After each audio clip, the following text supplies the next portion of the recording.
afternoon. From the KUOW newsroom, this is Seattle Now. I'm Paige Browning. A lot has happened today, from protesters getting charged with crimes to a mask ban for police. Lots to tell you about. Here's a roundup of today's top stories. It's Wednesday, March 4th. Our big story today is our mayor's new promise. Today, Seattle Mayor Katie Wilson announced new legislation and money to go with it to expand tiny house villages.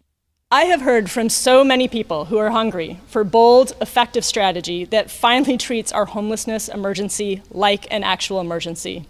And that is what we are beginning to do today. Wilson says there's nearly $5 million her office has identified in unused funds that she's going to invest in expanding shelter. She also wants to raise the limit on how many people can stay in tiny house villages and RV parking lots from 100 to 150 or higher. Wilson did not provide details on which villages or facilities she's looking to expand.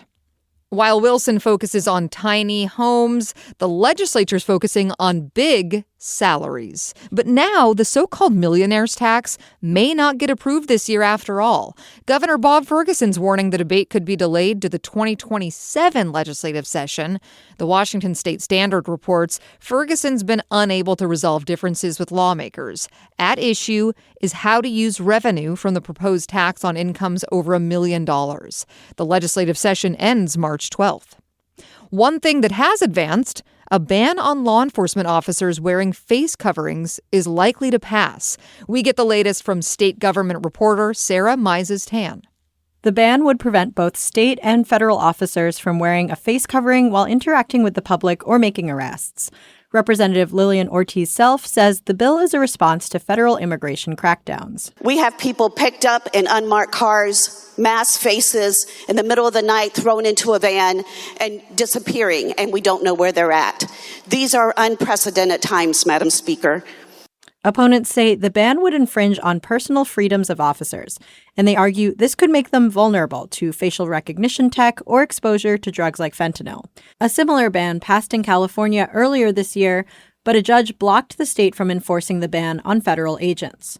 Washington's mask ban would head to the governor's desk once senators agree to final changes made by the House this week.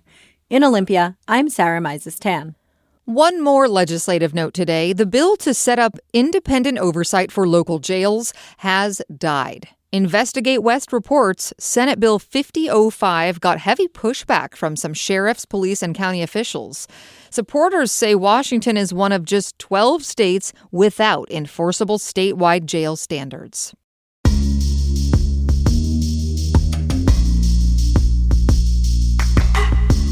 Today, the charges came down after pro-Palestinian protests last year. 33 people have been charged with misdemeanor criminal trespass after a demonstration at the University of Washington last May. Protesters left nearly $1 million of damage after barricading themselves in a building and allegedly smashing lab equipment. King County prosecutors say felony charges were not possible because the exact perpetrators of the vandalism were unclear. Spokesperson Casey McNerthney says that's frustrated some in the public. Whenever you have a case like this, there's a lot of emotions involved. And sometimes what the law requires and what we have as admissible evidence are different. 34 UW students were banned from campus, which spurred an anti-Semitism investigation by the Trump administration. But in December, a UW hearing officer allowed the student protesters to re-enroll. In business news today, Starbucks is moving corporate employees from its Seattle headquarters to a new office in Nashville. Monica Nicholsberg reports. Dozens of Seattle-area employees on Starbucks' supply chain team will be asked to relocate. The company wouldn't say how many exactly, just that the move affects teams responsible for sourcing products for Starbucks coffee houses. There are more than 100 Starbucks employees in the region who say they work in sourcing on their LinkedIn profiles. The new Nashville office will open later this year. Its goal is to establish a presence in the Southeast where Starbucks sees the most growth potential. The new office will also bring the sourcing team closer to Starbucks' suppliers. It's part of the Back to Starbucks initiative, which involves redesigning and opening new stores to return to the company's cozy coffeehouse roots. Monica Nicholsberg, KUOW News. A King County jury has ordered Seattle hip-hop artist Solomon Raz Simone to pay $2 million to 4 women. We've been following this one for a while. The Seattle Times reports the jury found Simone liable for criminal profiteering. He was accused nearly 5 years ago of grooming, trafficking, and sexually assaulting multiple women across several states. He denied the allegations during the trial. An investigation by KUOW in 2022 revealed Seattle police had been aware of serious allegations against Simone and his music label for years. New research from the University of Washington shows when guns are taken from people accused of domestic violence, the number of crimes they commit overall goes down. KNKX's Anna Marie Yanni has more. There are laws meant to protect domestic violence survivors by prohibiting their alleged abusers from possessing firearms. But researchers say that doesn't always happen. If you don't have someone kind of following up on this, you're basically relying on an honor system. That's Alice Ellison. She's an assistant professor at UW. And she recently published a study that found once a unit in King County was created to enforce those firearm rules, crimes committed by alleged abusers went down.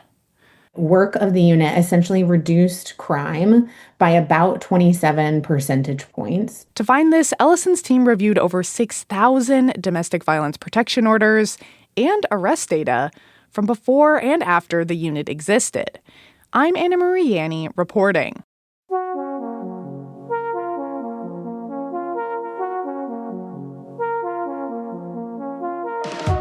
A couple notes before we go. We've got another recall. Frozen fried rice and ramen sold across the U.S. may be contaminated with glass. The USDA has issued a recall for 16 total products that were made by Portland-based Ajinomoto Foods. In Washington state alone, they were sold in Trader Joe's, Kroger, and other grocery stores. The recall applies to ready-to-eat chicken and pork fried rice, ramen, and shoe-made dumplings under the store brands mentioned above, and also Ling Ling and Taipei.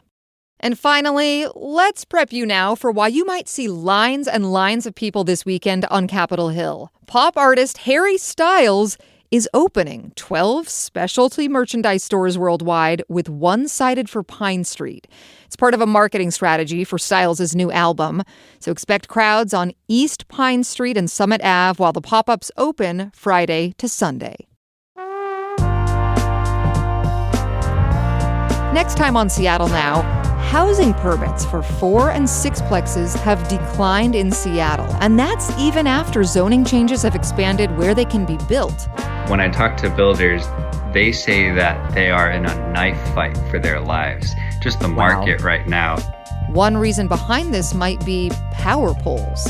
Hear more Thursday morning. That's all for today from the KUOW Newsroom in Seattle. Our producers Andy Hurst and I'm Paige Browning. Seattle Now and KUOW are members of the NPR network. See ya.